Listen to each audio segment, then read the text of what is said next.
We are very fortunate to have such a wonderful turnout here tonight for this event, and I would like to acknowledge the presence of some of the distinguished guests in our audience. Welcome to all of our survivors and their families. Welcome to Ria Uverman, daughter of Ari van Mansum, the late righteous Gentile from the Netherlands. And welcome to our partners in this launch event, Senior Rabbi Eitan Kantor of Kehilat Beit Israel and members of his congregation, and Professor Deidre Butler, Director of the Zelikovic Center for Jewish Studies at Carleton University. We also have a number of ambassadors with us tonight. A warm welcome to Ambassador Ermal Mucha and Mrs. Alma Mucha from the Republic of Albania, Ambassador Johan Verkerman, Embassy of Belgium, Ambassador Balint Odor from the Embassy of Hungary, Shlomit Sufa, Deputy Head of Mission, Embassy of Israel, Ambassador Sabina Sparwasser, Embassy of Germany. We also have with us tonight representatives from the Apostolic Nunciature and the embassies of Austria, the Czech Republic, France, Italy, and Poland. Welcome as well to rabbis and clergy.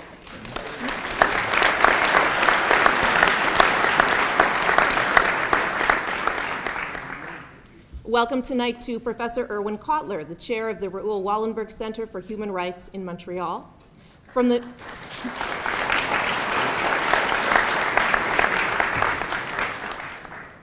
Jewish Federation of Ottawa, we have with us Dr. Hartley Stern, chair of the board, and CEO Andrea Friedman, as well as Richard Marceau from the Center for Israel and Jewish Affairs. And from the Ottawa Police Service, we have with us Staff Sergeant Ian Hayes of the Diversity and Race Relations Department.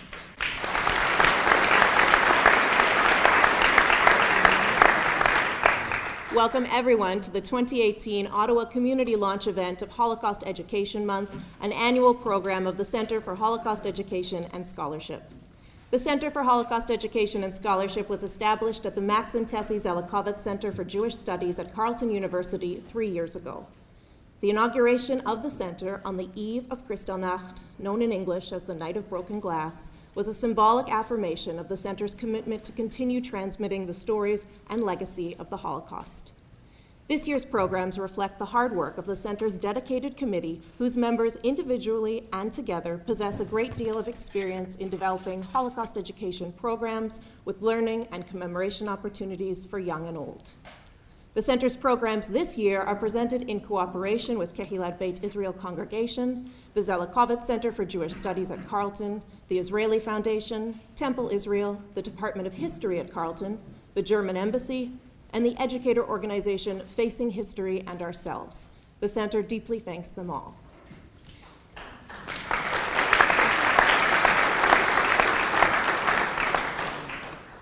The launch event is traditionally held on November 9th in memory of Kristallnacht. And while we'll hear much more of that event from our keynote speaker, Dr. Berenbaum, let me begin by saying during the night on November 9th, 1938, members and accomplices of the Nazi Party in Germany torched synagogues, vandalized Jewish homes, schools, and businesses, and killed close to 100 Jews. Almost 200 synagogues were destroyed. More than 8,000 Jewish shops were looted and destroyed, and about 30,000 Jewish men were arrested and sent to Nazi concentration camps. Tonight, we are marking 80 years since Kristallnacht. It is therefore appropriate that the launch of Holocaust Education Month programming takes place in a synagogue on this important anniversary. In our community, we have descendants of survivors from Germany and Austria whose families personally witnessed the horrors of Kristallnacht, and some of them are here with us tonight. Les Grumach is one of them. The Grumach family's successful lumber and milling business was Aryanized in 1935 or 1936. The family moved to Berlin as they thought they would be less conspicuous. On the night of Kristallnacht, the family's Reform Schule in Berlin was set on fire. The next day, Martin Grumach, a 9-year-old child at the time, went to see what happened to his synagogue. While a Nazi stood guard at the front of the shul, Martin snuck around to the back, went to his father's seat, grabbed their talitot or prayer shawls, and ran home. And we are privileged to have with us this evening those rescued talitot, witnesses of Kristallnacht events, right here on the lower bima with us. They're a silent witness to the horrible events of November 9th, 1938. I would now like to invite Mina Cohn, Director of the Center for Holocaust Education and Scholarship, to come up and say a few words. Mina. Good evening, everyone, and welcome to all of you. Thank you for joining us for the launch event of Holocaust Education Month and our special program in commemoration of 80 years since Kristallnacht. This year, Holocaust Education Month is 80 years. Can we get it closer to you? This year, Holocaust Education Month theme is 80 years since Kristallnacht. What shards remain? The theme provides an important opportunity for us to examine the devastating past while sadly considering the troubling present. Recalling 1933, that was when Adolf Hitler became Chancellor of Germany and began subjecting German Jews to increasingly repressive policies, including or leading up to November 9th and 10, 1938, in what we now remember as Kristallnacht. In tonight's program, you will find inserts from this year's Leo Baeck Institute 1938 project, Posts from the Past. The project was meant to highlight the atrocities against the Jews of Germany leading up to Kristallnacht throughout the whole year of 1938. Please consider reading them. Information about Holocaust Education Month events is also available inside tonight's program. We welcome you and encourage you to participate in all of these events. Today was a significant milestone in Canada. The Honorable Justin Trudeau, Prime Minister of Canada, delivered this afternoon an apology on behalf of the Canadian government regarding denial of entrance to Canada to Jewish refugees aboard the MS St. Louis. His apology comes at a most appropriate time as we mark the 80th anniversary of Kristallnacht. Annette Wildgoose is a dedicated member of the Center for Holocaust Education and Scholarship.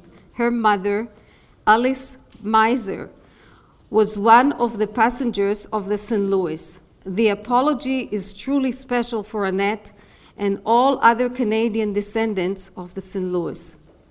We thank the Prime Minister for making this apology a priority for Canada. As proud Canadians, we feel an apology such as this brings remembrance to the forefront of our mind and reminds us to stay vigilant and never forget. I wanted to turn the spotlight to the Center's many accomplishments in the past 3 years. But I'm going to focus only on the Speaker's Bureau because it's timely. I am pleased to note that thanks to the ongoing advocacy of CHES, the demands for speakers in educational institutions has increased considerably, with recent requests coming from as far as Brockville and Kingston. Kingston is an interesting example to share tonight. It shows how CHES fulfills its mission. I was approached by a concerned parent and the principal, Talia McKenna, of Kingston Collegiate and Vocational Institute. Both were at a loss trying to deal with an increase of anti-Semitism in their city, in Kingston. Dr. Robert Einreich of the U.S. Holocaust Memorial Museum, who is visiting Ottawa this week, agreed on the spur of the moment to travel to Kingston on our behalf. He did so yesterday, and he addressed over 100 KCVI students and 135 students at Queen's University. We thank Robert for this important work. Sadly, we must speak of last week's horrific events in Pittsburgh. Current developments on the world stage and right-wing environment fostered by various leaders around the world encourages neo-Nazis and xenophobic ideologies to victimize minorities. Today's rise of anti-Semitism in Canada and around the world is something we could never have imagined a few years ago. The lessons of the Holocaust teach us that we must be vigilant and speak out against such manifestations. We are here tonight because we all care. Our urgent task is to support each other. Our obligation is to focus ever more energies on education. And as of for tonight, creating a unique and memorable event was our goal for this evening. Including a recital on a violin of hope was a dream. Thanks to Amnon Weinstein, the Israeli world-renowned luthier, we were able to reach Niv Ashkenazi, who is here with us, an Israeli-American violinist, to whom he had loaned one of the violins of hope. As Amnon said to me, quote, "Music connects us to the history in a way we can relate to, and that is particularly true for the violin. Just thinking about the role violins played during the Holocaust makes us shiver as we feel, think, and identify with the victims playing the violin under unimaginable conditions. With each violin Amnon restored, he preserved a story of survival, for which we thank him so much." In conclusion, I want to thank Chief Bordelot of the Ottawa Police Force for making the security of our community a priority. We truly appreciate his effort. Please pass it on to him.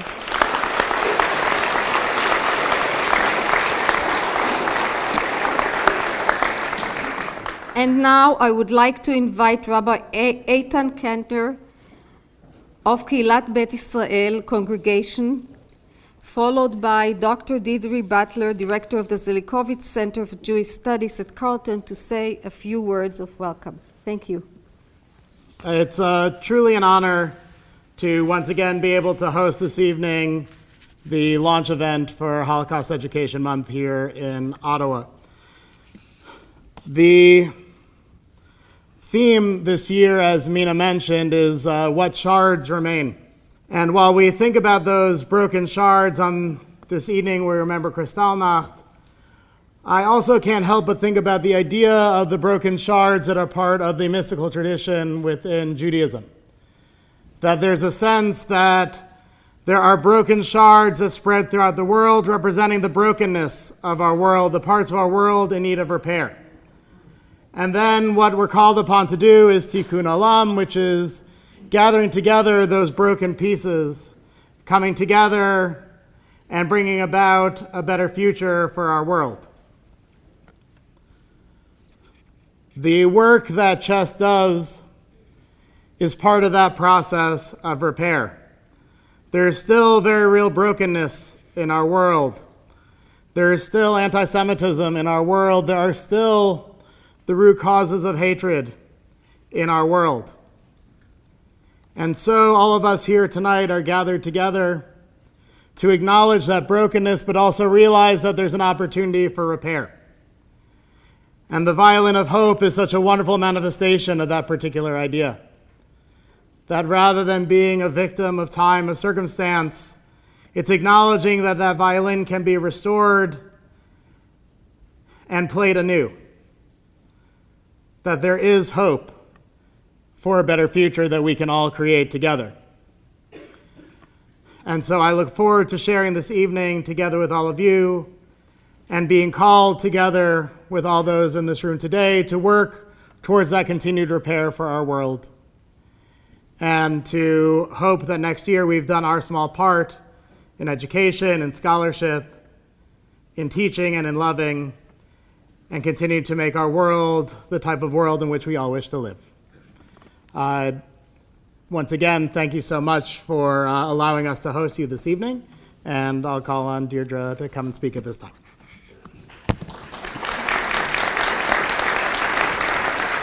"12 years ago, Max Zelikovis gave a gift to Carleton University to build a bridge between the university and our community and to promote Jewish studies both at the university and here in the community as well. 3 years ago, Mina Cohn came, or 3.5 years ago, Mina Cohn came and sat at my table at my home, and she said, "We want to do more. We want to have a center for Holocaust education and scholarship. We want to do more than just do programming during Holocaust Education Month. We want to do more." And with an open heart and with great enthusiasm, we both started this. And I'm so grateful to Mina and to her committee of survivors and second generation and volunteers who have built Chess into what we see tonight, a community that has come together in education and scholarship. Thank you, Mina, and thank you to the committee.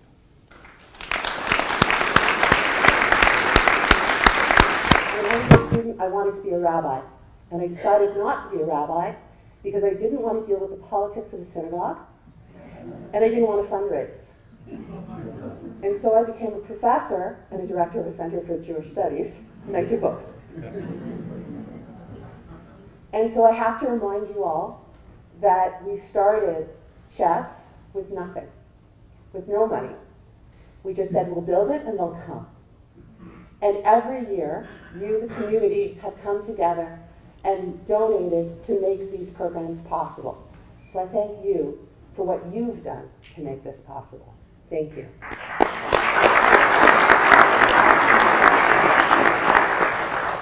On November 27th, Carleton University is participating in Giving Tuesday, which is a nationwide giving event where people give to do good. Carleton has set aside $500,000 of matching funds to any donation to anything at Carleton University, including chess. So may I encourage you, as a very interested party, for you to consider, if you're willing to support chess, if you're able to in any way, consider giving on Giving Tuesday on Carleton's website through Future Funder, because if Carleton has to give, let them give to this. Thank you. Have a good evening. We will turn now to our keynote address of the evening. Dr. Michael Berenbaum is an expert historian on the topic of the Holocaust. Dr. Berenbaum is director of the Sigi Ziering Institute, exploring the ethical and religious implications of the Holocaust at the American Jewish University, where he is also a professor of Jewish studies. Dr. Berenbaum has taught in a number of capacities at nearly a dozen American post-secondary schools, including Wesleyan and Yale. His course at Georgetown was named by the student newspaper as one of the 10 most important courses at the university. From 1988 to 1993, he oversaw the creation of the United States Holocaust Memorial Museum in Washington, D.C. Dr. Berenbaum is the author and editor of 22 books, scores of scholarly articles, and hundreds of journalistic pieces for which he has earned awards. In film, his role as producer has been recognized with an Academy Award and an Emmy. He has served as historical consultant on dozens of films and documentaries which have garnered a long list of awards, including another Oscar. Dr. Berenbaum has been a conceptual developer at a number of other museums and memorials and is currently working on 4 such projects, including the Dallas Holocaust and Human Rights Museum. And if you can believe it, I've only shared a small portion of Dr. Berenbaum's accomplishments because I'd like you to hear more from the man himself. Please welcome Dr. Berenbaum to deliver tonight's keynote address.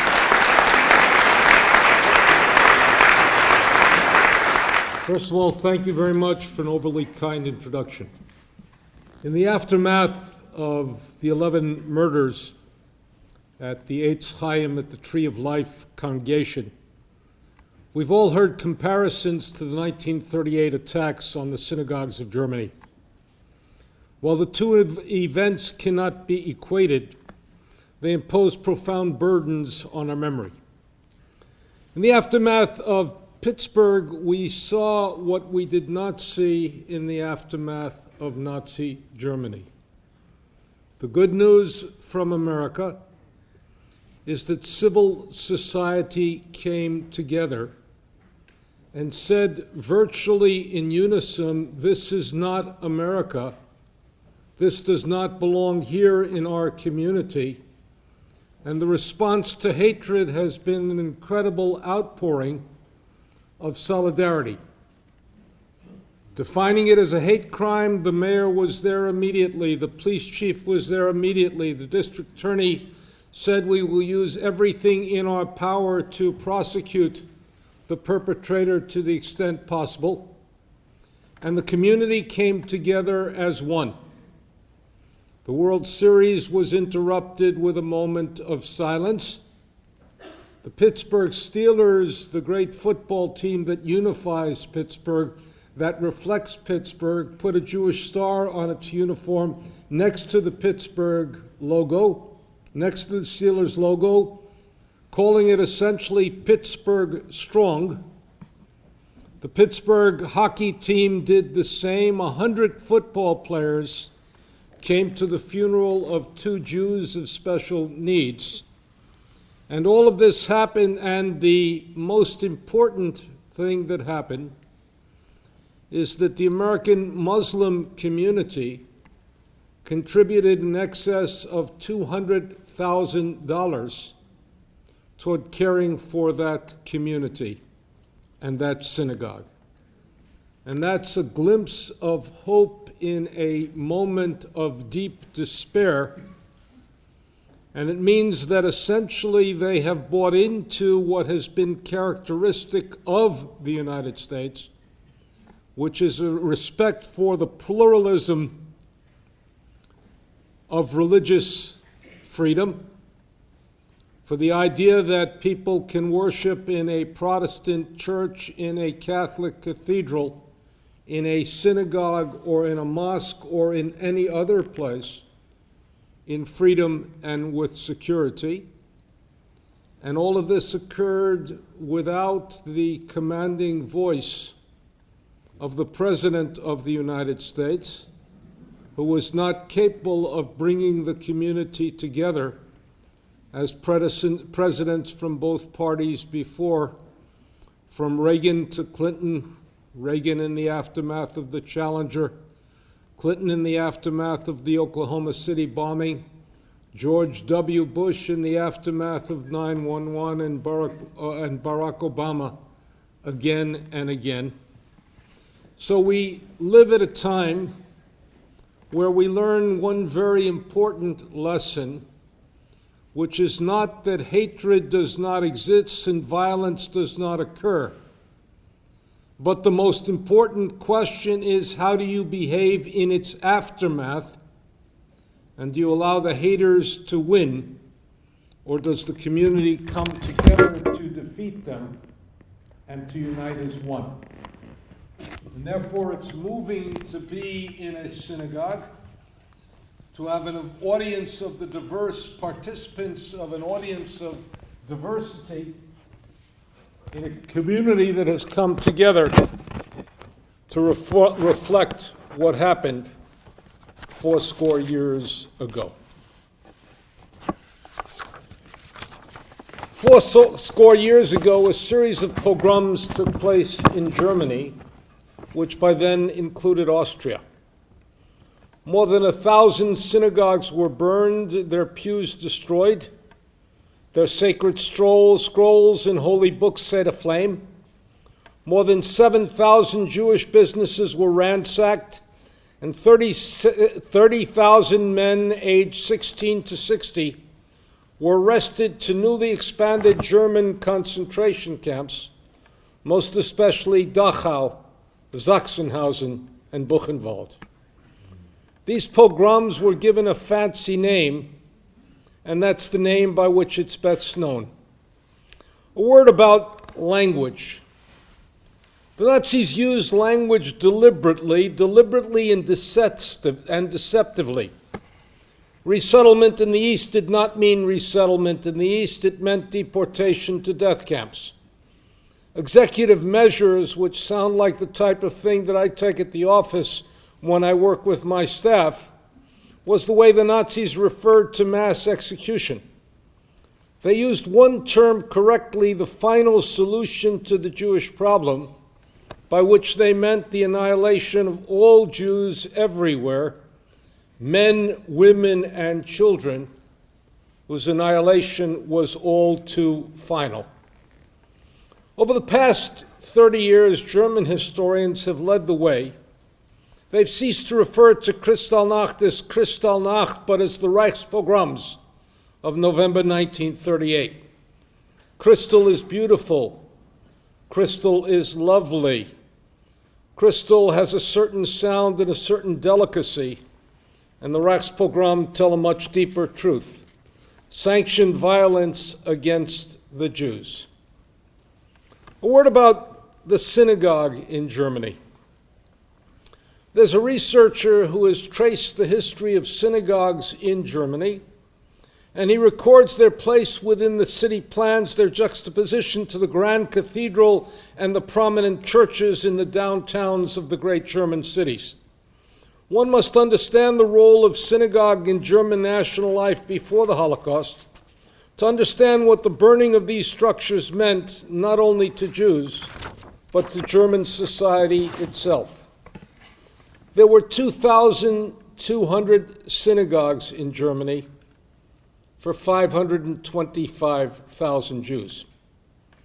I come from the community of Los Angeles, which has 600,000 Jews, but barely more than 200 synagogues.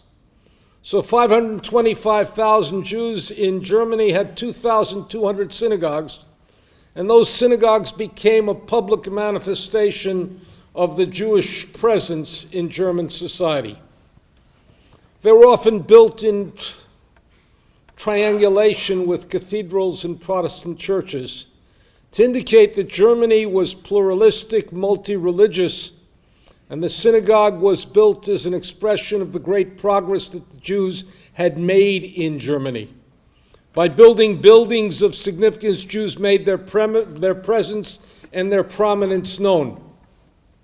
So what were the Nazis doing that night was to show in the most physical and the most public way imaginable how far they were willing to go, what price they were willing to pay to destroy the Jewish community, to eliminate the Jewish community from the fabric of German society. A word about German policy. When I give my historical courses, I go back to the great historian Raoul Wallenberg, a political scientist, who said if you want to understand the Holocaust, you have to understand 6 words: definition, expropriation, concentration, mobile killing units, death camps, and deportation. Definition was when the Jews were defined. We'll come to that for a moment. Expropriation was to take away everything the Jews had. And concentration was to bring them together so that they would be easily identified for annihilation. We have to consider today how Hitler came to power, because we live in a world in which how an authoritarian leader, a totalitarian leader, comes to power is frighteningly not unfamiliar. Hitler came to power with an anti-Semitic, racist, expansionist agenda. He told the world what he was going to do in Mein Kampf and in many public addresses, but there was a disconnect among his audience between what he said and what they believed he might do. He simply was not believed. Some political leaders presumed that once in power, the responsibility of office would force him to moderate. They would be there to guide him and to control him. Parenthetically, Jews are wise to take threats seriously and promises a bit more lightly. Hitler said he was going to do, and the rest of German policy as it evolved from 1933 onward was to pursue 2 goals: racial purity, to establish the supremacy of the master race, and expansionist policy to give Germany Lebensraum, living space to Germany to be able to breathe, to be able to prosper and expand. Anti-Jewish policy happened in a series of waves. He came to power on the 30th January.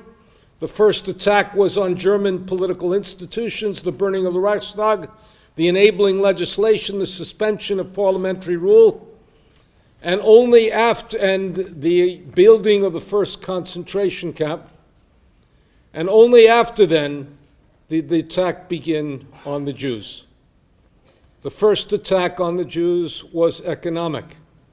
A boycott of Jewish businesses followed 7 days later by the expulsion of Jews from the civil service, and I speak in a community in which you are part of the civil service of this great nation. To expel you from the civil service included teachers in high school, professors in universities, doctors and nurses who worked in hospitals, lawyers and judges, as well as every Jewish civil servant.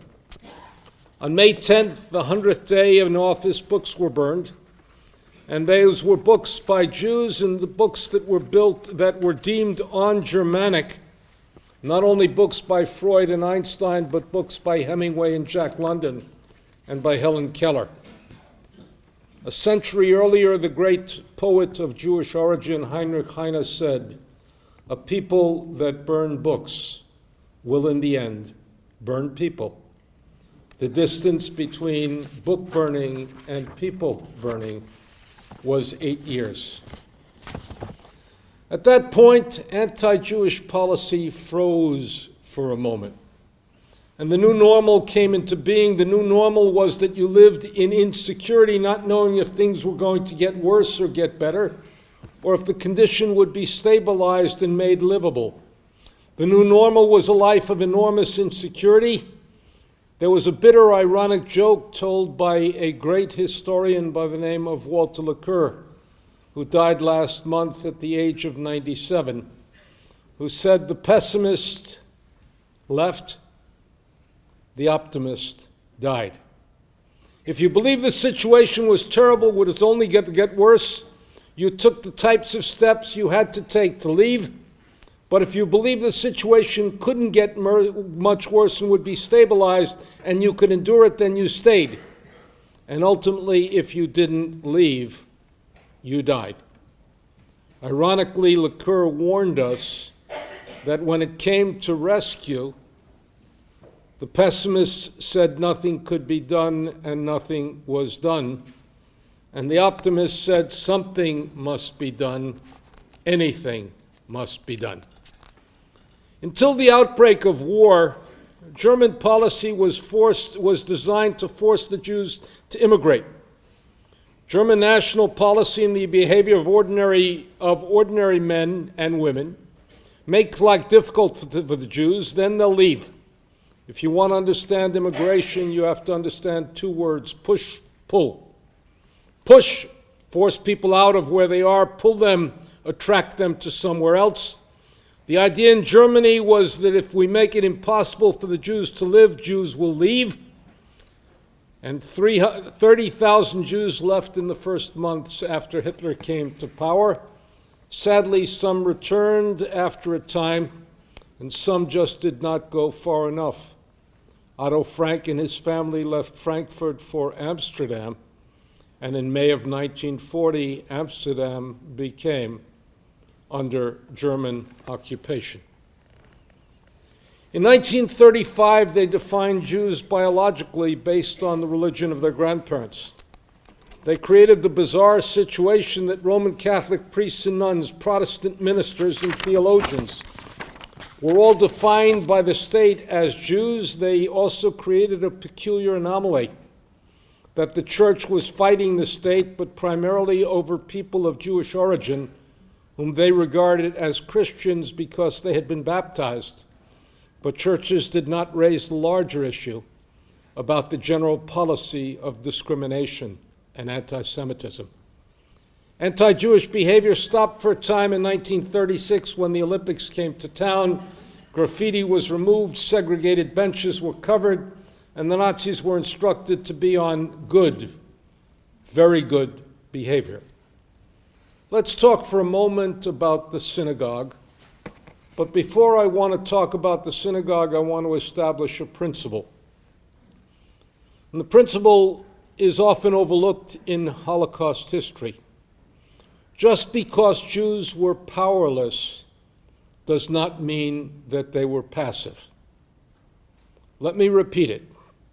Just because Jews were powerless does not mean they were passive. How did the German synagogue function under Nazism?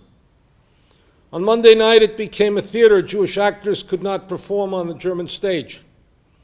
On Tuesday, it became a symphony because great violinists and great orchestras could not perform if they had Jewish members. Jewish musicians were dismissed from orchestras. On Wednesday, it became an opera house because opera singers needed a place to earn a living. During the day, the synagogue served as a school for Jewish children expelled from German schools. Teachers were often professors, writers, and artists, struggling to survive as one could. The Jewish school was the safest place for a Jewish child, yet the most dangerous part of the student's day was walking to and from school. Harassment was routine, bullying was accepted, violence was sanctioned, and people turned their back when they did not overtly encourage such violence. On Monday morning, the synagogue became a place for the distribution of welfare. On Monday, Tuesday, and Wednesday, classes were convened at the synagogue teaching Jews mobile professions because the best way to survive, the best way to leave was if you had a mobile profession so you could earn a living in the country to which you wanted to immigrate. What's a mobile profession? Plumbers, electricians, agricultural workers are mobile professions. Doctors and lawyers are not. Doctors need licenses. Lawyers work within a system. Even nursing is a mobile profession. Architects are mobile professions, so too are musicians, and even writers, at least those who can make a transition of language. Synagogues were a training center for a generation en route to exile. The problem was not that Jews did not want to leave. The problem, as Canada acknowledged today so magnificently, was that there was nowhere to go, at least not in numbers sufficient, to absorb so large a Jewish population. I can talk about America, but let me say what the verdict on Canada is. Canada would accept agricultural workers, which was not quite useful for the Jews who were an urbanized population. And Irving Abella wrote that none was too many. The great Jewish philosopher Martin Buber stayed until 1938, until almost the end, because he founded an Institute for Adult Studies to try to give people inner resources by which to face extreme degradation and humiliation. He tried to give them the spiritual capacity to wear the Jewish star with pride. The synagogue remained a place of prayer, but prayer took on a very new meaning. Let me tell you two stories. One is a story of Rabbi Raoul Beck on Yom Kippur, 1935. How do you speak to your community, and how do you speak to the Jewish people in words that they will understand, but the Gestapo officers sitting in the synagogue and censoring you and threatening you will not? Rabbi Raoul Beck decided to do it in a prayer. The prayer is a prayer that many of us know that we recite very often. It's the Alayna Prayer. We bend our knees and we bow our head before what? The King of Kings, the Holy One, blessed be He. He then adds a word which the Gestapo officer did not know routinely. He said, but we stand erect before man. We bow before God. We stand erect before man, and everybody understood what was said and what was left unsaid. 1937, Rabbi Joachim Prinz, who was one of the last communal rabbis in Berlin, the man who spoke right before Martin Luther King Jr. gave his I Have a Dream speech, was already prohibited from preaching. He asked the Gestapo officer, but can I pray? The Gestapo officer in 1937 said, of course you can pray. What do you take us Germans to be? The irony you get. So what did he say? He had the congregation turn to the Siddur and read a line that religious Jews recite 3 times a day, but never pay attention to.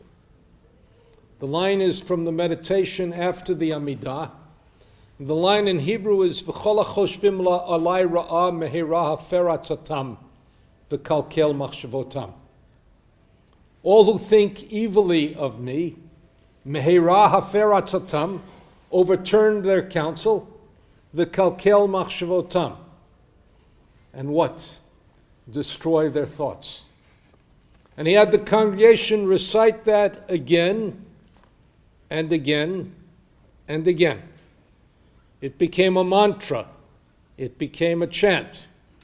It became a protest. And it became a prayer that if it reached the throne of heaven should have embarrassed the God of Israel. Austria was invaded. July 6th through 16th, there's a meeting of 32 nations. 32 nations say we have a Jewish problem. They didn't say Jewish, they said we have a refugee problem. And everybody said, let somebody else solve it. Australia said, we don't have a racial problem, we're not going to import one. The United States said, you don't have to change your laws and you don't have to spend public money. It assured Britain that Palestine was not going to be on the agenda.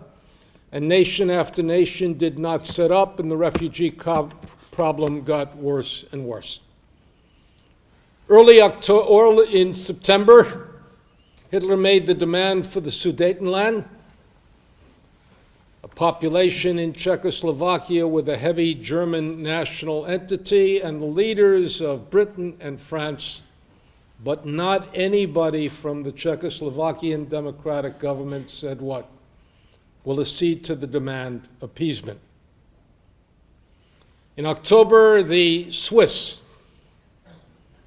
the relationship between Switzerland and Germany was the equivalent of what the relationship between the United States and Canada used to be, which is before, I'm not talking politics today, I'm talking a while back.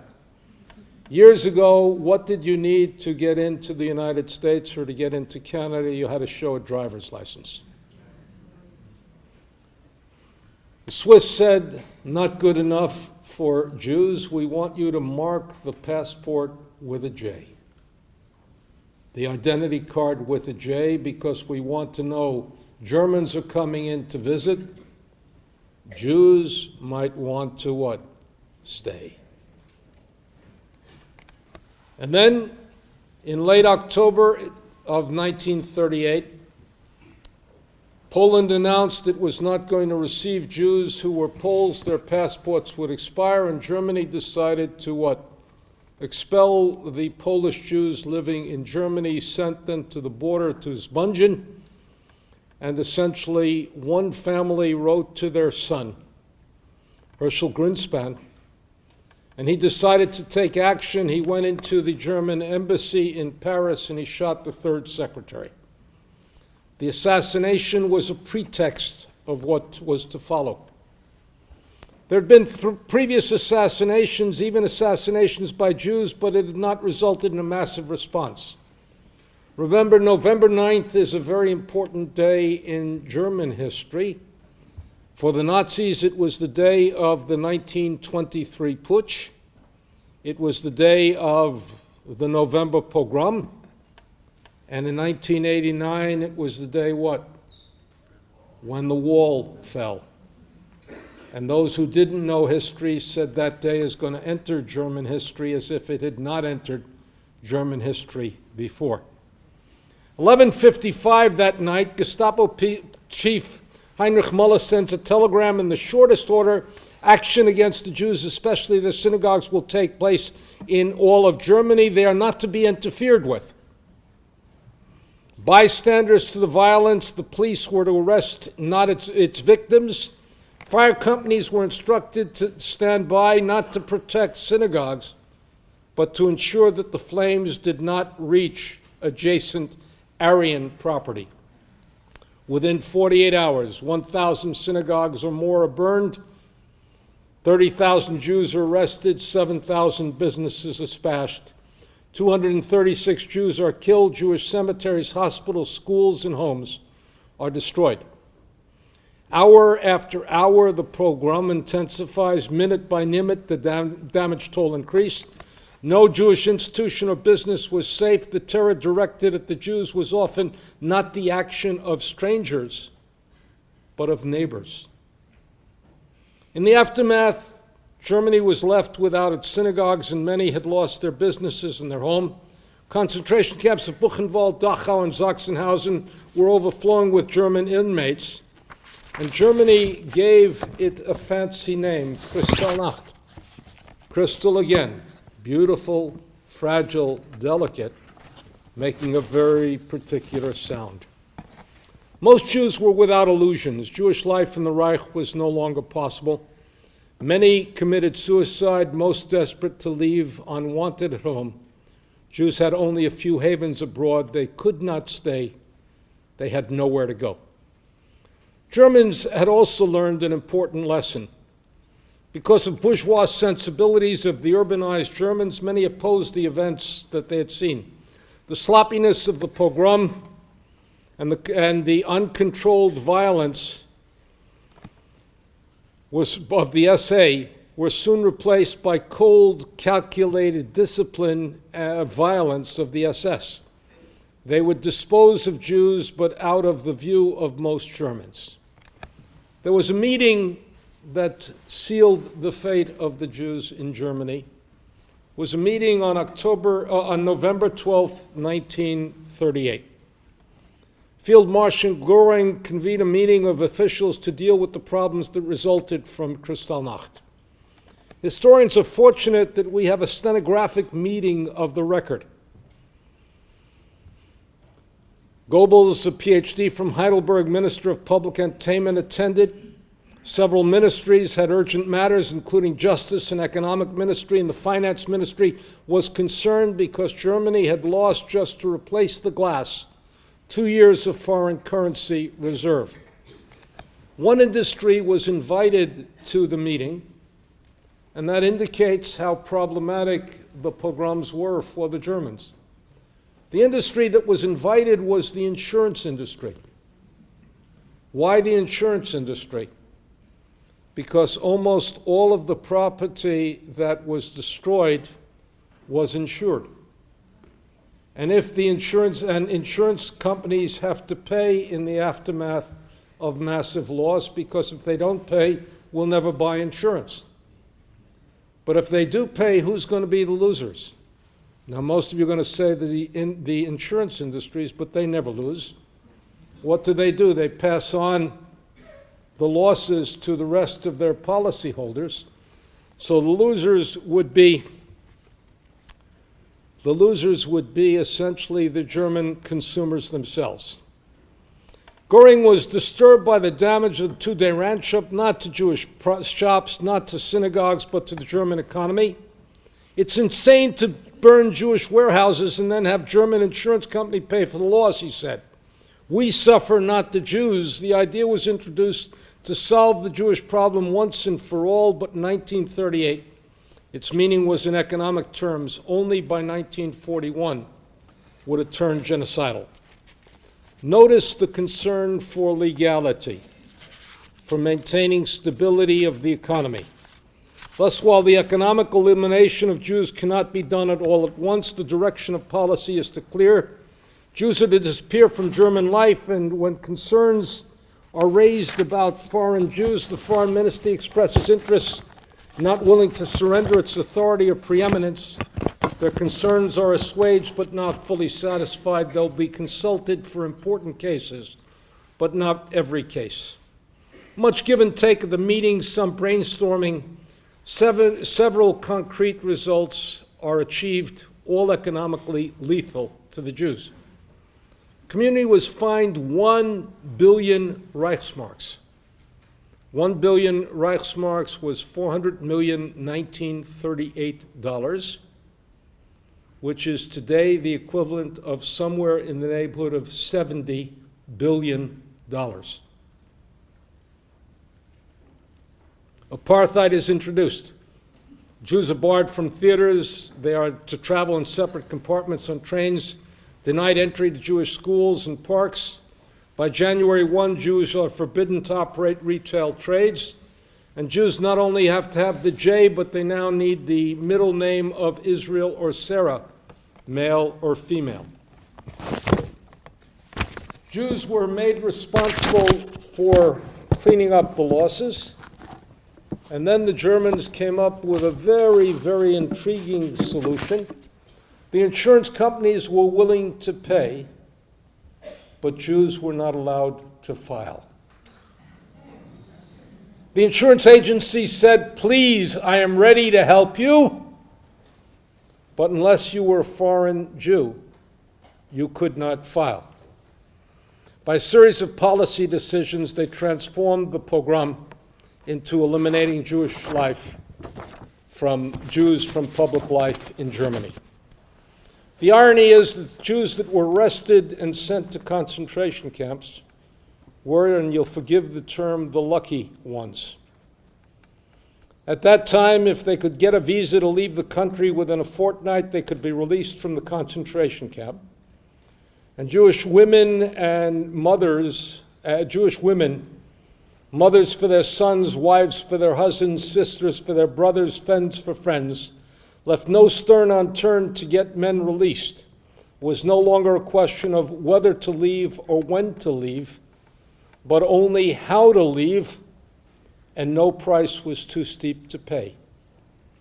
And many of those who were arrested in November 1938 are the ones who got out in 1938 and 1939 while there was still time. And they are the people who lived to tell the story. The American response to 1938 was interesting. In fact, damn near fascinating. By 1938, America understood that, and they had embodied the value of freedom of religion. No other event garnered such universal condemnation. From the extreme right to the extreme left, everyone condemned Kristallnacht. If you're setting a synagogue on smoke, you're destroying freedom of religion, and every American of every stripe, cardinals and priests and bishops, nuns and rabbis, and there were three great religions at that point, all understood the message. FDR called the ambassador home the most powerful response of any world leader, but he didn't sever diplomatic relations. Public opinion on the issue of immigration, public was 94% opposed to what happened in the November pogroms, but the movement on immigration moved by less than 3%. We hate what they're doing. Keep them there. Not here, not with us. It was as if they said, we hate what they're doing, but we don't want them here. They can take American jobs. We despise what happened, but that doesn't mean our policy has to change. And then we have to ask the question, is that not a little bit about the way in which we're responding to the massive refugee crisis of our age? Is it, in the words of Yogi Berra, deja vu all over again? What was the response of the Jewish community in Germany and Austria? The response was very simply in the words of Henry Kissinger, whose family fled. In my family's case, it took no foresight to leave, merely opportunity. You didn't need to be very smart to know you had to leave. You merely had to find a place to go, anywhere to go, and you were willing to pay the consequences, whatever loss or dislocation. The movement certainly, and the life of the refugee was tragic. Some Jews were so certain that the event was going to get worse that they sent their children to England. 10,000 children were sent on kinder transport from Germany, Austria, and Czechoslovakia. Now, those of you who are parents, imagine what it took to say, I understand my situation is so bad, I cannot protect my children. And I love my children so much that I am willing to send them into the arms of strangers to survive. Think of that double realization. Think of what it meant to what? To understand the only way to protect your child is to get him or her to leave. to go to safety. Imagine also what it took to understand that that's what had to be done and that you could not protect them. One child recalls, my parents put everything they wanted to teach me in many years into a fortnight. Many imagined they would see their children again. Most never did, and the few who did, found that they had let go of a 10-year-old child or an 8-year-old child, and they had come back with a 15-year-old child or a 17-year-old child who was used to living on their own for 7 years or 8 years, and who could not recognize the parents that they once had because the parents had changed and they had changed. An effort to bring 20,000 children to the United States, the great United States with all of its people, did not even get out of a congressional committee. It was the Wagner-Rogers Act. We don't want to build. What's the problem? These children are going to grow up and they're going to take American jobs.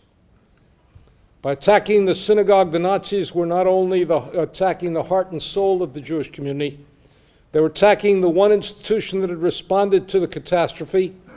They deprived the Jews of anything roughly resembling a communal life or a public life, and they viciously ripped them out of their presence in German society. So tonight, we remember.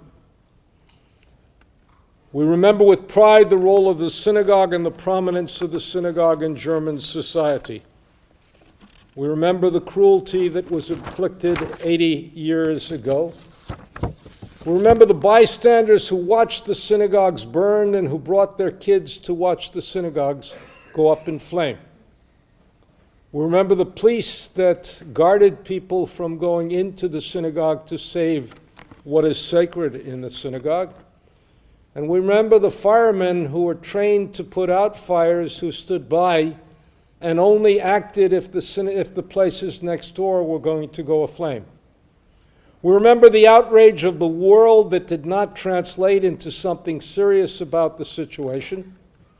We remember the courage of the Jews who understood they had to get out, and that to get out, and the despair of the Jews who knew that they had to get out, but they couldn't find a place to go.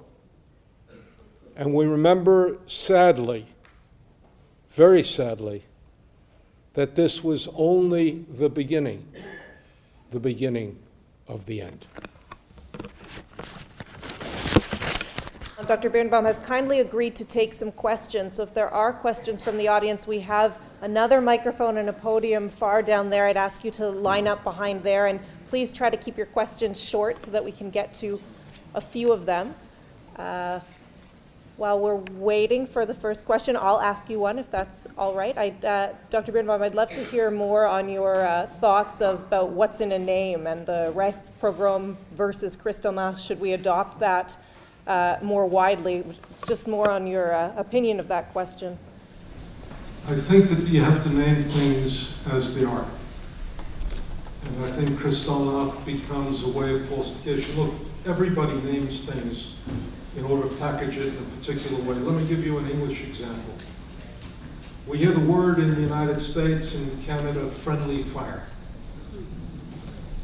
What friendly fire disguises what? Incompetence, stupidity, malpractice, irresponsibility, drunkenness, lewdness, whatever have you. If, God forbid, a child has to die at the hand of an enemy, it's one thing. If they have to die, it surely is not from what? Friendly fire.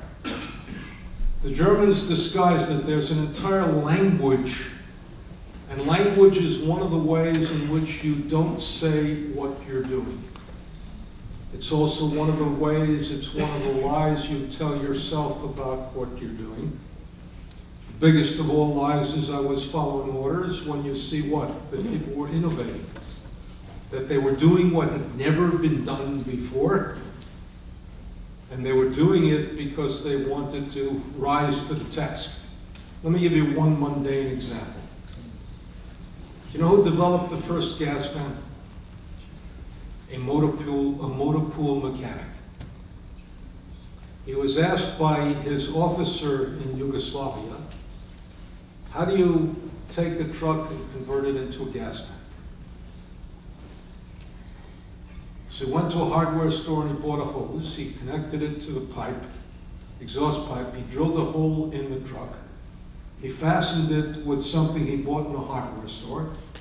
He put it in the truck. He then closed the doors. They tried it out. It worked. Two problems. The truck, the doors, people rushed to the back. The doors had to be fortified. And the rear springs broke. And within 2 months, the request was made to the Renault factory to build a truck with reinforced rear doors and reinforced rear springs, and to essentially do a drain in the back so that you could hose it down, because people do things with their biological needs if they're facing gas of death. Following orders? That's a lie they told themselves. Let's take other questions if there are.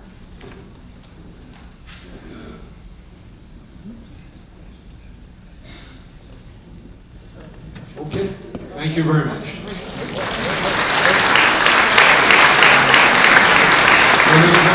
There is one question. Please. You said language is very important. I don't want to be controversial, but what do you say about fake news?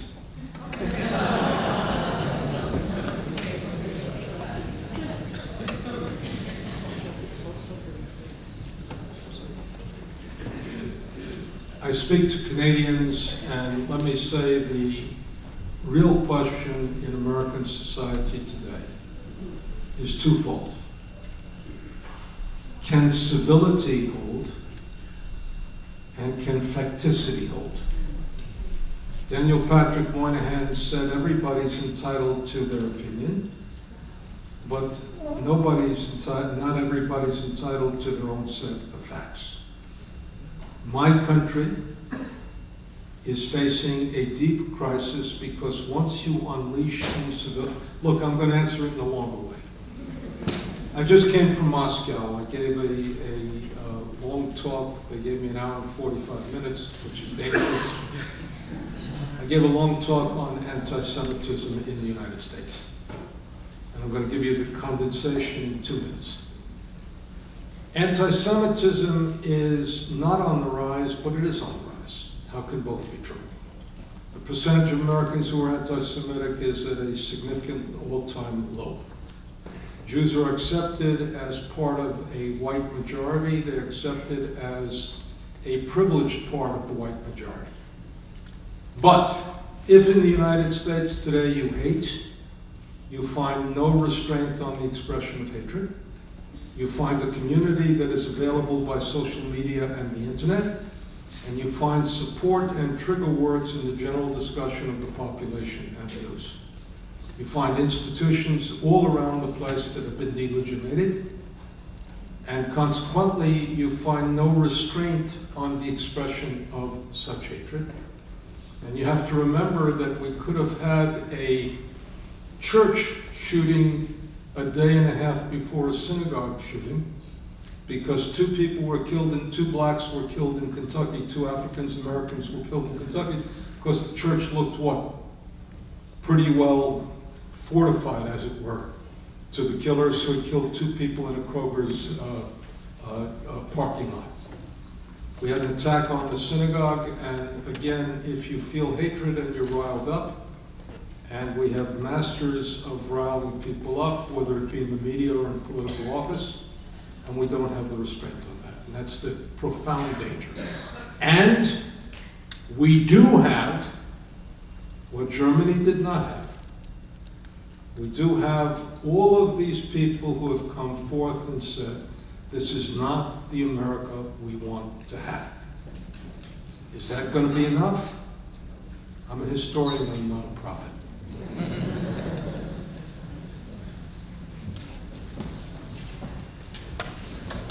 I see a couple of hands. If it's possible to make your way to that microphone.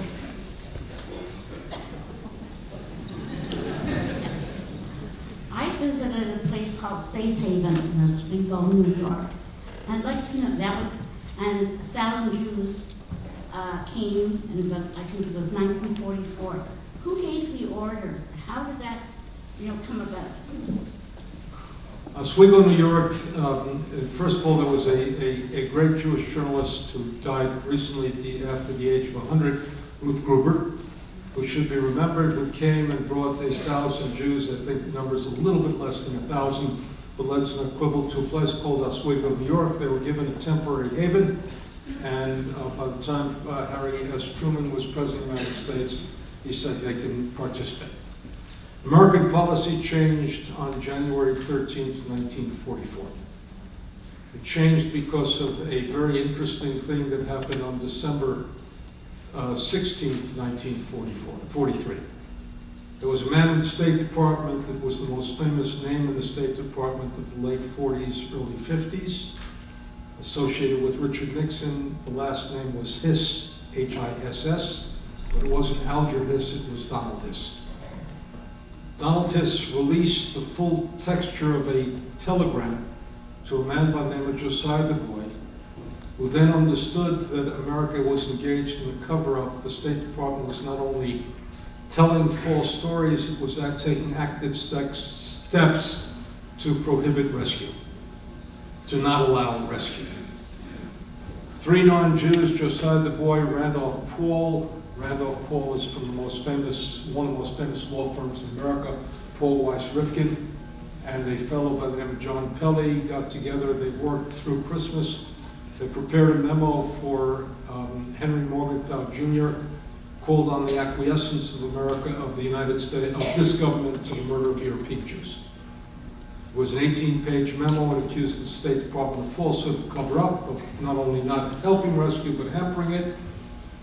Morgenthau read it in his office, threw up, and then his 3 non-Jewish assistants, general counsel and 2 very senior executives, threatened to resign if he didn't take this to the president. In 1944, if you threatened to resign, that was almost the equivalent of treason. We were in the middle of war, and one didn't threaten to resign over that. Morgenthau condensed it, personal report to the president, brought it to the president on January 16th, 1944, Sunday morning. Had Roosevelt read it. Roosevelt didn't need a reminder in 1944. How many politicians know when their election day is? Is there a politician in the world who doesn't know when election day is? 1944 is an election year in the American calendar. Roosevelt read it. He said, "What do you want?" Morgenthau said, "I want something called the War Refugee Board." The War Refugee Board was then named on January 22nd. 6 days later, he was given $1 million of public funds and then was able to get millions of dollars of private funds, and America then became on the side of rescue. Among other things, America paid for the work, and I see Irwin Cotler here. Raoul Wallenberg was not only a Swedish diplomat, he was an American agent. And his work in Hungary was paid for by the War Refugee Board and ultimately by Jewish funds. Part of what then happened was that we can't rescue everybody, but we can offer a temporary haven. That temporary haven became Oswego. Remember, 1944, I'll give you one figure. You want a chilling figure? At the time of the Wannsee Conference in January 1942, 80% of the Jews who were to be murdered in the Holocaust were still alive. 16 months later, 80% of the Jews who were to die were already dead. So 1944, we are dealing, and those of you Hungarian, forgive me, because this was the moment in which Hungarian Jews were being destroyed, but we're dealing literally with only those groups that the Nazis couldn't get to in 42, 43. Hungarian Jews being one of them. That's when American Rescue came in. 11 years after the beginning of the rise of Hitler. Yes, sir. Doctor, how do you consider the fact that Israel now is a haven for Jews in the world? Would the pogroms that happened in Germany and even before that in Russia have taken place had Israel existed in those days? Let me begin by saying that the Israelis like to say that. As a historian, I can't say that. And the reason being is you can't presume that Israel of then was Israel of today.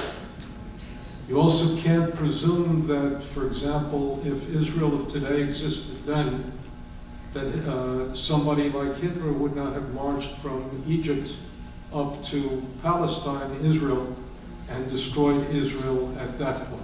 Israel was about 350 to 400,000 Jews, which had received 60,000 German Jews, but it was not the power it was then, and Jews were not the power we are today. One of the things we learned from the Holocaust is that powerlessness invites victimization, and therefore one of the things that the Jewish community throughout the world has done unapologetically was to try to achieve power.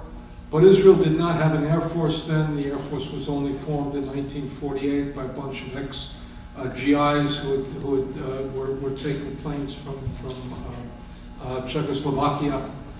You can't imagine that the Israel of today was the Israel then. And you also can't imagine that if the major powers, with all due respect for Israel's power, if someone of the power of the Soviet Union were to go directly against it, or someone of the power of Hitler's Germany in 1938, 39, 40 were to go against it, entire nations fell. And consequently, if you say Israel is a haven for Jews, absolutely. Do we believe that it's wonderful in whatever way? Do we believe that Jews have a place to go? Absolutely. But if you're telling me seriously that the Israel of that day, had it been a state, could have rescued the Jews in numbers sufficient, with power sufficient to be able to defend them, Israel today is worried that what? It's going to be annihilated by what? By a nation that doesn't yet have a bomb. So you can't say that, even though it's nice polemics, just not historical fact. Well, we could discuss that, I guess. Your answer is... Time for two more questions.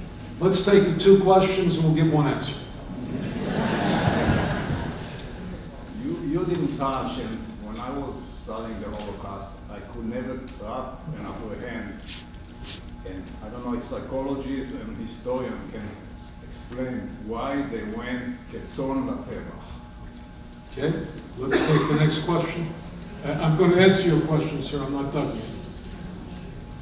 Was there any link between the conference that you referenced, dated November 12th, 38, and the Wannsee conference?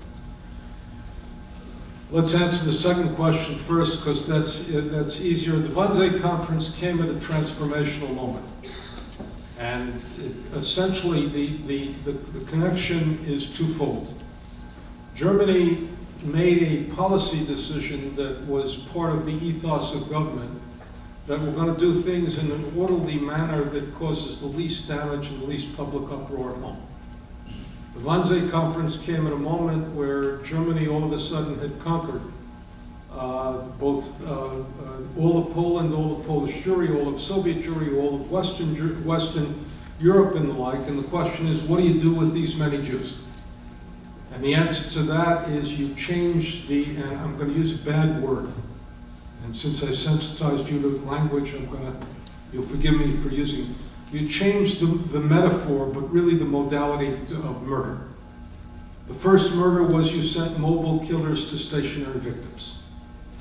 The second phase is you made the victims mobile and you sent them to stationary killing centers. What made the victims mobile was the railroad car, and what made the killing centers what they were was the notion of assembly line. It was a factory which was an assembly line of death. Now, some of you have seen the March to Living, some of you have been on the March to Living.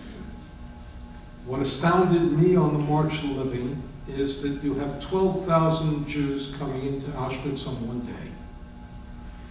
And it stretches.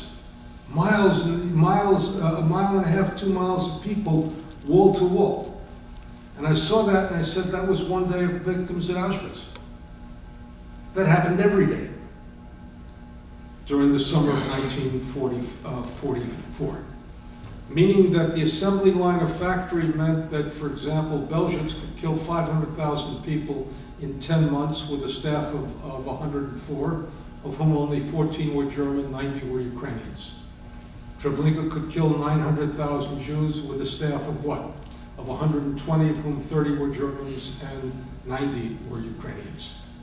Now let's go to the second, and consequently, what astounds at that is the methodology and the modality and the way in which Germany was able to do it. And if you go to Treblinka or you go to Treblinka, you go to Sobibor, and they're in the middle of nowhere today.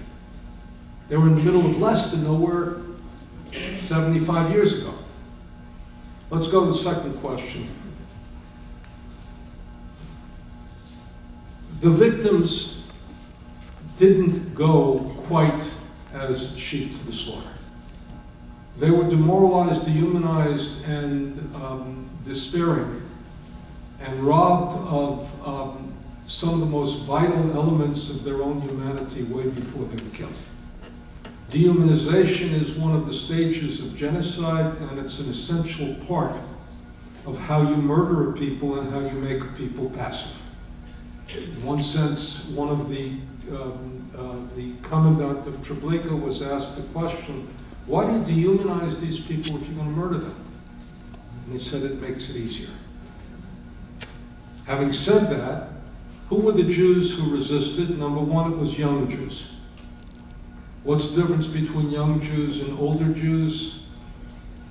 Mothers who stay with their children, they're not going to go off and fight, not in the last stand. Old people don't assume the same burdens of fighting. They can barely survive. They have been living without that. They've been living without food and the like. The people who were young did it when they understood that this was their last stand. I met with Marek Edelman, who was one of the leaders of the Warsaw Ghetto Uprising. He said, you have to understand that resistance was not a last stand. We knew we were going to die, and that all of a sudden gave us the freedom on how to live until we died. But none of us expected to die. Still, Jews resisted in camps. Treblinka, Auschwitz, and Sobibor had uprising. Jews resisted in ghettos, not only in Warsaw, but elsewhere. Jews who lived in proximity to a forest, like the Belsky brothers, like Abba Kovner, could go to a forest. And let me tell you a story, and what this concludes so you understand. Abba Kovner was a leader of the Jewish resistance in Vilna. Abba Kovner understood on January 1, 1942, he wrote a proclamation that said, Hitler wants to kill all the Jews, and the Jews of Lithuania are first in line. Don't believe anybody is trying to deceive you. All roads lead to Ponar, which is the killing field, and Ponar means death. Jews resist, fight with your last breath. Abba Kovner, knowing that, could not rally the ghetto of Vilna until September 1943, 18 months later, to be able to support even elements of the resistance. And when he did, he had to ultimately not fight within the ghetto. He had to fight by leaving the ghetto. And he told the story, and I remember the story as vividly as I remember anything in life. He said, I went to see my mother before I left for the woods. And my mother said, my son, don't leave me. Don't leave your widowed mother to die alone. And he says, who am I?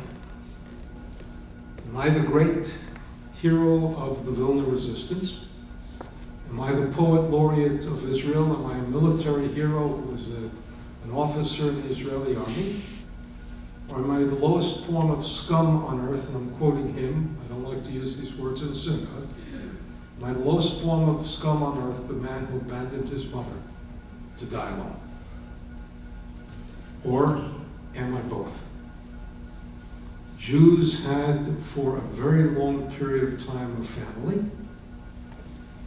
And when they had a family, what you do to protect them and even to stay with them is something else. And let me give you one other understanding of that, which tells not of Jews.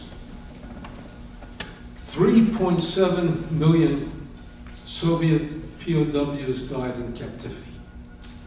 57% of the Soviet soldiers who were caught died in captivity. The number, by the way, for Americans and for Allied, including Canada, is 3.5%. So consider what 57% is. Consider for a moment what 57% is. These were men of fighting age who had military training.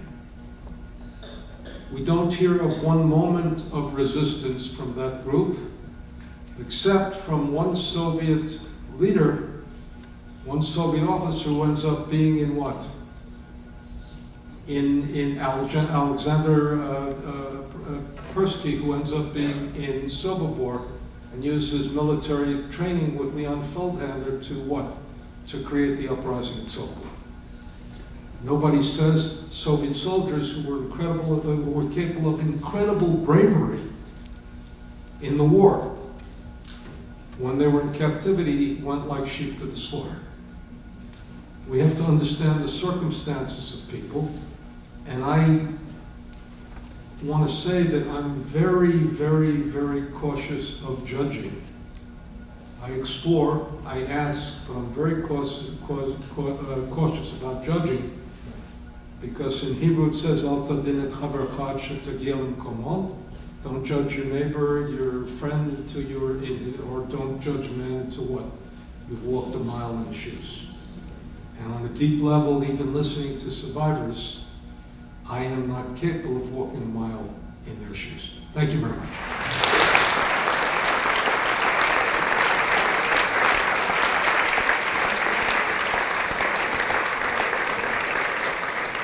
Thank you very much to Dr. Berenbaum. You heard from Mina earlier about a member of our chess committee, Annette Wildgoose, whose mother was a passenger on the St. Louis. And Annette was in the House of Commons today when the Prime Minister delivered the apology. She's joined us this evening, and she brought the text of that apology here tonight. I just wanted to share that with you all.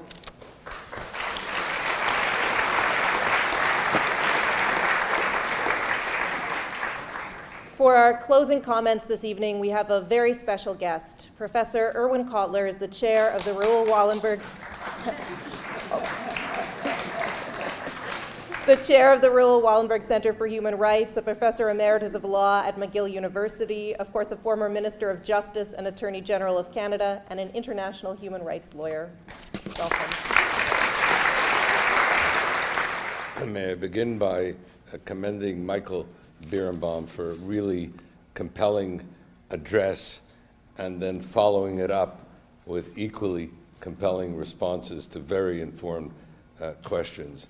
So it was a pleasure to be here to listen to the violin concerto and then to hear Michael Berenbaum, which prefaces my remarks that we are meeting really at an important historic moment of remembrance and reminder. We're meeting on the very day of the long-awaited, long-delayed apology by the government for the moral, political, juridical, consequential failure of turning back the St. Louis, the voyage of the damned, and sending it back, its passengers, to the inferno of Europe. And I was there in the House today when the Prime Minister gave his apology, joined in by the leaders of the other parties. And I have to say that it was one of the most moving moments I've ever experienced, whether it be as a former parliamentarian or just witnessing proceedings in the House, to hear the heartfelt and deeply, deeply moving statements that were made. In a way, it paralleled what Michael Berenbaum was saying. You had the horror of the killings in Pittsburgh, but you had the solidarity that followed. You had the horror that underpinned the turning away of the St. Louis back to the inferno of Europe, and you had today the very heartfelt and compelling remarks of the Prime Minister, joined in, as I said, by representatives of other parties, and repeated this evening after Parliament in a gathering of Holocaust survivors that was not televised, but where once again Prime Minister and other parliamentarians delivered very heartfelt and compelling remarks. And we meet on the 80th anniversary of Kristallnacht, described so eloquently by Michael Berenbaum, of state-sanctioned incitement to hate and violence, of the burning of books and the burning of synagogues, of the murder 2 days of 100 Jews and the forced exclusion of some 30,000 to the concentration camps, the whole sanitized, as Michael explained it, by the term Kristallnacht itself. And this against the backdrop, also in 1938, of the Evian Conference, where Europe was divided into two types of countries. Countries in which Jews could not live, and countries in which Jews could not enter, of which Canada joined the United States and Latin American countries in turning away the voyage of the damned, so we too became a country where the Jews could not enter. And so may I conclude my remarks this evening by sharing with you some historical lessons anchored both in the apology today in Parliament and the 80th anniversary of Kristallnacht. The first is the very danger of forgetting, the imperative of remembrance, le devoir de mémoire, the duty of remembering. As Elie Wiesel would remind us, not to remember is to kill the victims a second time. Of the Holocaust, again, as Wiesel would remind us again and again, as a war against the Jews in which not all victims were Jews, but all Jews were targeted victims. Of the mass murder of 6 million Jews, demonized and dehumanized, as Michael described, as prologue and justification for their killing. But remembering this mass murder at times such as this, not as a matter of abstract statistics, but as that we always say at such moments of remembrance, that unto each person there is a name. Each person is an identity. Each person is a universe. Again, to repeat what our sages always have taught us, that if you save a single life, hametzil adam achad, kilu itzil olam kulo, it is as if you have saved an entire universe. Just as if you kill a single person, it is as if you have killed an entire universe. And I can't tell you how moving it was this evening to see survivors of the St. Louis actually returning and being there this evening on the occasion of the apology. Of the danger of state-sanctioned incitement to hate and to genocide. As the Supreme Court of Canada put it, and put it so well, that the Holocaust did not begin in the gas chambers. It began with words. These, as the court put it, are the chilling facts of history. These, as the court put it, are the catastrophic effects of racism. 4, of the dangers of indifference and inaction in the face of mass atrocity and in the face of the word we should even shudder to mention, namely genocide. What makes the Holocaust and the genocides that followed in Rwanda, in Darfur, most recently with the Rohingya, what makes these so horrific is not only the horror of the genocide itself, but that these genocides were preventable. Nobody could say that we did not know. We knew, but we did not act. Just as from the end of May to the beginning of July 1944, period that Michael mentioned, when 440,000 Jews in 6 weeks were deported to the death camps of Auschwitz. Nobody could say at that time, we did not know. We knew, but we did not act. Of anti-Semitism as the oldest and most enduring and tragically as the most lethal of hatreds. From 1941 to the end of 1944, 1.3 million people were deported to the death camp of Auschwitz. 1.1 million of these were Jews. Let there be no mistake about it. Jews were murdered at Auschwitz because of anti-Semitism. But anti-Semitism did not die in Auschwitz. And it remains the bloody canary today in the global mineshaft of global evil. Of the trahison d'éclair, of the betrayal of the elites.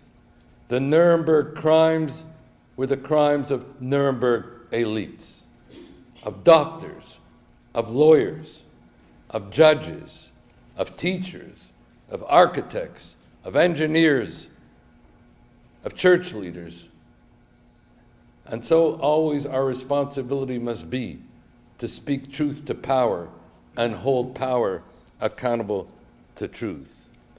Of the danger of impunity, where in the Second World War and in the immediate thereafter, it was easier to get into Canada if you were a Nazi than if you were a Jew, which is the other subset to Irving Abella's None is Too Many. And the importance of education, where a study recently showed that many Canadians had never heard of the St. Louis, and those that did believed that the Jews were admitted. And so that is just but one example that I use this evening on the occasion of the formal apology of the imperative also of education. And so I close by saying, may this evening, highlighted by the violin concerto of hope and highlighted by the Tour d'Horizon, which is a real tour de force of Michael Berenbaum, may it be not only an act of remembrance, which it is, but let it be a remembrance to act as it must be for all of us individually and collectively at all times, against silence, against indifference, against racism and anti-Semitism, against mass atrocity, against the word and the evil whose name, as I said, we should even shudder to mention, namely genocide. Against, in a word, the horrific injustices of our day. And all this as part of the pursuit of justice, which is, my father, Zichrono Livracha, used to say, is equal to all the other commandments combined. Toda.